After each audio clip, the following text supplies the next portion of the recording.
Prime minister Narendra Modi அவர்களை பற்றி தான் நான் இந்த வீடியோவில் பேச போகிறேன். ரொம்ப நாளாக பேசணும் அப்படின்னு நினச்சேன். ஸோ அதுக்கு முன்னாடி வந்து ஒரு டிஸ்க்ளைமர் வந்து நான் போட்டுக்கிறேன். நீங்கள் பிஜேபி சப்போர்ட்டராக இருந்தீங்கனாலும் சரி, இல்லை பிஜேபி பிடிக்காதவங்களா இருந்தாலும் சரி, என்ன ஒரு பிராண்ட் வந்து பண்ணிட வேணாம். இவன் வந்து பிஜேபி பா, இவன் வந்து சங்கி பா, இவன் வந்து ஆர்எஸ்எஸ் பா அப்படின்ற ஒரு முத்திரையை மட்டும் நீங்கள் வந்து குத்திட வேண்டாம். ஸோ நான் இந்த கண்டென்ட்குள்ளே போகிறேன். என்ன அப்படின்னா, உண்மையாகவே வந்து பிரைம் மினிஸ்டர் நரேந்திர மோடி அப்படின்றவர் வேறு லெவலுங்க. எதுக்காக சொல்கிறேன்னா, எறும்புங்களாம் கூட வந்து பார்த்து பொறாமப்படுதான். அவ்வளோ சுறுசுறுப்பாக இருக்கார் இந்த 74 வயசுலையும் அப்படிங்கிற மாதிரி அந்த அளவுக்கு மனுஷன் வந்து சுற்றிக்கிட்டே இருக்கிறானுங்க. இப்போ டீ கடையில் வந்து சில பேர் 4 பேர் பேசிகிட்டு இருப்பாங்க, இந்த மோடிக்கு வந்து வேறு வேலையே இல்லைப்பா, எப்போ பார்த்தாலும் வந்து நம்ம காசை எடுத்துகிட்டு வந்து ஊர் ஊராக சுற்றிட்டு இருக்கிறாரு அப்படிங்கிற மாதிரி சொல்லிட்டு இருப்பாங்க. ஆனால் அவர் ஊர் ஊராக சுற்றுனதுக்கு, நாடு நாடாக வந்து சுற்றுனதுக்கு பலன் தான். ஃபஸ்ட் டைம் 2014 வின் பண்ணார், 2019 வின் பண்ணார், அகைன் 2024 ஹேட்ரிக் வந்து அடிச்சிருக்கிறாரு அந்த மனுஷன். ஸோ அதுக்கு காரணம் என்ன பார்த்தோம் அப்படின்னா, அவருக்கு கிட்ட இருக்கிற அந்த டெடிகேஷன், சாக்ரிஃபைஸு, எனர்ஜி, கரிஷ்மா, என்ன வேணால் வந்து நம்ம சொல்லலாம். ஸோ இதெல்லாம் இப்போ இதெல்லாம் நான் சொன்னேன்னா தான் இப்போ என்னை வந்து சங்கி அப்படின்னு நீங்கள் வந்து பிராண்ட் பண்ணுவீங்க. ஸோ இன்னொரு மேட்ரு சொல்கிறேன், இது ரிலேட்டடாகவே வந்து ஒரு எக்ஸ்பிளைனாக. எம்பி சசி தரூர் வந்து எல்லாருக்குமே தெரியும், காங்கிரஸ் கட்சியுடைய ஒரு மிகப்பெரிய ஒரு ஸ்டார். அவர் காங்கிரஸில் நீங்கள் நேஷ்னல் லெவலில் ஒரு 10 பேர் எடுத்திங்கன்னா அவர் ஒரு பெரிய ஒரு புள்ளியாக இருப்பார். அப்பேற்பட்டவர் பார்த்தோம்னா திருவனந்தபுரம் தொகுதியில் காங்கிரஸ் சார்பாக போட்டிட்டு வெற்றி பெற்ற ஒரு எம்பி. அவரே பார்த்தோம்னா மோடி அவர்களை புகழ்ந்து ஒரு மிகப்பெரிய கட்டுரை வந்து எழுதியிருக்கிறாரு. இது வந்து பல பேருக்கு வந்து ஒரு அதிர்ச்சியையும், அந்த கட்சியில் காங்கிரஸில் ஒரு அதிருப்தியையும் வந்து உண்டு பண்ணியிருக்கு. இது வந்து இதுக்கு காரணம் வந்து அவருக்கும் தமிழ்நாடு லெவலில் அந்த தலைவராக நேஷ்னல் லெவலில் காங்கிரஸ் தலைவராக இருக்கக்கூடிய மல்லிகார்ஜுன கார்கேவுக்கும் சசி தரூருக்கும் வந்து ஒரு பெரிய சண்டை போயிட்டு இருந்தது. அந்த வன்மத்தை தான் இவர் வந்து இப்போ கக்குற மாதிரி பிஜேபிக்கு வந்து சப்போர்ட் பண்ணுறாரு, மோடிக்கு சப்போர்ட் பண்ணுறாரு அப்படின்னு சில விஷயம்லாம் வந்து போயிட்டுருக்கு. ஆனால் அவர் எதுக்காக சப்போர்ட் பண்ணாருன்னு ஒரு விஷயம் இருக்கணும். இப்போ பிரைம் மினிஸ்டருடைய அந்த எக்ஸ்டர்னல் அஃபேர்ஸ் கமிட்டி அப்படிங்கிறது இருக்குது. அந்த இப்போ ஆப்ரேஷன் சிந்தூர் நடந்த போது அதுக்கு வந்து அவர் எல்லாருக்குமே ஒரு அழைப்பு விடுத்தார். ஆனால் காங்கிரஸ் சார்பிலேருந்து ஓகே, நான் வந்து இந்த டைமில் இந்த பார்ட்டி அந்த பார்ட்டின்னு இல்லாமல் நான் போகிறேன் அப்படிங்கிற மாதிரி அவர் வந்து போயிருந்தார். ஸோ இதில் வந்து பல பேர் வந்து விமர்சனம் சொல்லியிருந்தாங்க, அது எப்படி போகலாம், ஒரு காங்கிரஸ் கட்சியை சேர்ந்தவர் பிஜேபி ஒரு பிரைம் மினிஸ்டர் கூப்பிட்றாரு, ஒரு எக்ஸ்டர்னல் அஃபேர்ஸ் கமிட்டியில் நீங்கள் வந்து எப்படி போய் அங்கே வந்து கலந்துக்கலாம், ஆப்ரேஷன் சிந்தூர் அப்படிங்கிற மாதிரி எங்களை வந்து அவமானப்படுத்திட்டாரு அப்படிலாம் சொல்லியிருந்தாங்க. ஸோ அதில் தான் போய் ஒர்க் பண்ணி மோடி அவர்களுடைய சுறுசுறுப்பை வந்து இவர் பாராட்டி இந்த ஆப்ரேஷன் சிந்தூரில் அவர் வந்து ஒரு பண்ண விஷயங்களெல்லாம் வந்து ரொம்பவே வந்து பாராட்டி கட்டுரைலாம் எழுதி ரொம்ப வந்து சப்போர்ட்டிவாக இருந்தார்.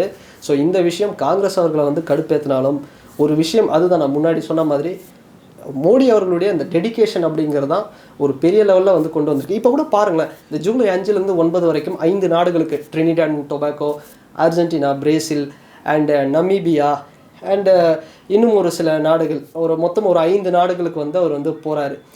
இந்த நாடுகளெல்லாம் பார்த்தோம் அப்படின்னா கானா, அந்த நாடுகளுக்கெலாம் வந்து போகிறாரு. இங்கே வந்து நம்ம பார்த்தோம்னா அந்த நாட்டில் இவர் வராரு அப்படின்னு அந்த நாட்டில் இருக்கக்கூடிய பார்லிமெண்ட்டில் அவன் நம்மளுடைய நாட்டுடைய பாரம்பரிய உடையை வந்து போட்டுட்டு மோடி அவர்களை வந்து வரவேற்கிறாங்க. அந்த நாட்டினுடைய மிக உயரிய விருதான ஸ்டார் அப்படிங்கிற விருதை வந்து இவருக்கு வந்து தராங்க. அர்ஜென்டினா போகிறாரு, அங்கேயே வந்து இவரை வரவேற்கிறாங்க. ஸோ நம்ம வந்து சொல்லலாம், நம்ம முன்னாடி சொன்ன மாதிரி இந்த டீ கடையில் வந்து ஒரு விமர்சனம் பண்ணுற மாதிரி சொல்லலாம். ஆனால் எதுக்கு போகிறாரு? இப்போ கானா வந்து பார்த்தோம் அப்படின்னா பெரிய லெவலில் நமக்கு வந்து தங்கம் அப்படிங்கிறது அங்கேருந்து வருது. ஸோ அந்தளவுக்கு வந்து இம்போர்ட் பண்ணுறாங்க. அர்ஜென்டினா பார்த்தோம் அப்படின்னா லித்தியம் அப்படிங்கிற ஒரு விஷயம், இந்த இவி வெஹிக்கிள்ஸ், அந்த எலக்ட்ரிக் வெஹிக்கிள்ஸ்லாம் வரக்கூடிய பேட்ரி லித்தியம் என்று சொல்லக்கூடிய அந்த வெள்ளை தங்கம், ஒயிட் கோல்டு, அது இருந்தால் தான் அர்ஜென்டினா பெரிய லெவலில் அந்த நாட்டில் வந்து லித்தியம் இருக்குது.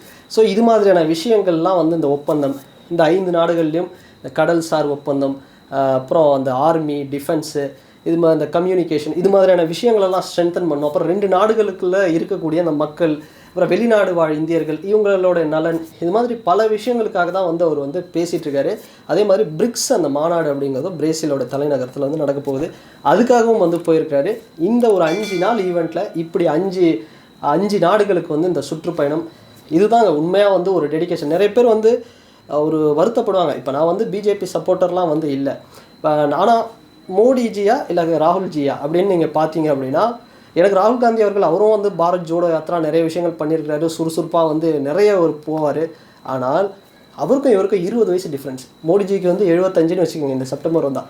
ராகுல் காந்தி அவர்களுக்கு வந்து பார்த்தோம்னா 55 தான், 20 வயசு டிஃப்ரெண்ட்டு.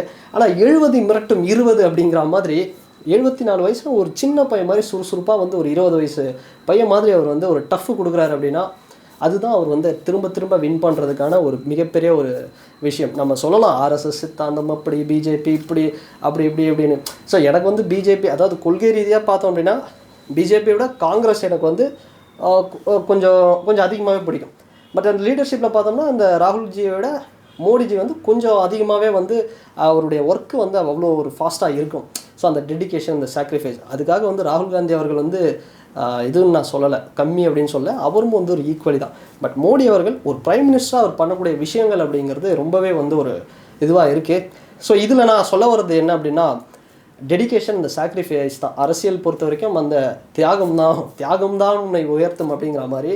இதை நான் எதுக்காக சொல்கிறேன் அப்படின்னா நிறைய பேர் இப்போ டிவிகே பார்ட்டியில் இருக்கக்கூடிய தளபதி விஜய் அவர்களுடைய ரசிகர்கள் வந்து என்ன சொல்கிறாங்க வருத்தம்னா, லாஸ்ட்டு படம் ஜனநாயகன் அப்படி இருக்கக்கூடாது, அவர் அடுத்தடுத்து படம் பண்ணணும் அப்படின்னு.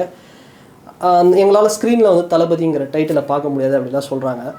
ஸோ என்னென்னா இந்த இடத்துல வந்து நம்ம ஒரு விஷயத்தை சாக்ரிஃபைஸ் பண்ணி ஆகும். தளபதி அப்படிங்கிற ஒரு விஷயம் நம்ம ஸ்க்ரீனில் பார்க்குறோம் அப்படின்னா அது வந்து ஒரு 10 பேருடைய ஒரு 10 இல்லை, ஒரு கோடிக்கணக்கான சினிமா ரசிகர்கள், ஒரு 1 கோடி பேர் 2 கோடி பேர், ஒரு 2 கோடி பேர் கூட விஜய் ரசிகர்கள்னு வச்சுக்கோங்களேன் நம்ம தமிழ்நாட்டில், எல்லாருக்கும் வந்து ஒரு சந்தோஷத்தை கொடுக்கும். ஆனால் முதலமைச்சர் அப்படிங்கிற ஒரு சிஎம், அந்த கையெழுத்து, அந்த முதலமைச்சர் அப்படிங்கிற பெயர், நம்ம சென்ட் ஜார்ஜ் கோட்டையில் வந்து விஜய் அவர்களுடைய பேர் நம்ம பார்க்கும்பொழுது அது பல கோடி மக்களுடைய, பல கோடி தமிழர்களுடைய, பல கோடி மக்களுடைய ஒரு தலையெழுத்தையே வந்து மாற்றும் அந்த ஒரு பவர் அப்படிங்கிறது. அதனால் ஏதோ ஒன்றத்தை தியாகம் பண்ணால் தான் வந்து அரசியலை பொறுத்தவரைக்கும் நம்ம ஈஸியாக சொல்லலாம் லக்ஸரியான லைஃப்லாம் வாழ்வாங்க அப்படின்னு.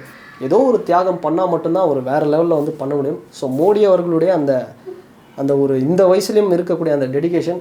ஸோ நான் எதுக்காக சொல்ல வரேன்னா விஜய் அவர்கள் இந்த ஒரு 55 வயசில், இந்த ஒரு 50 வயசுல 51 வயசுல வந்து வருத்தப்படுறோம் அவர் சினிமா விட்டு போகிறாரு. ஸோ இதை விட ஒரு பெரிய இடத்துக்கு போக போகிறாரு. ஸோ அதுக்காக வந்து தயாராகிக்கணும் அப்படிங்கிறத இந்த வீடியோவில் நான் சொல்லிக்கிறேன். அண்டு நீங்கள் சங்கி அப்படின்னு பிராண்டு குத்துனாலும் பரவாயில்ல.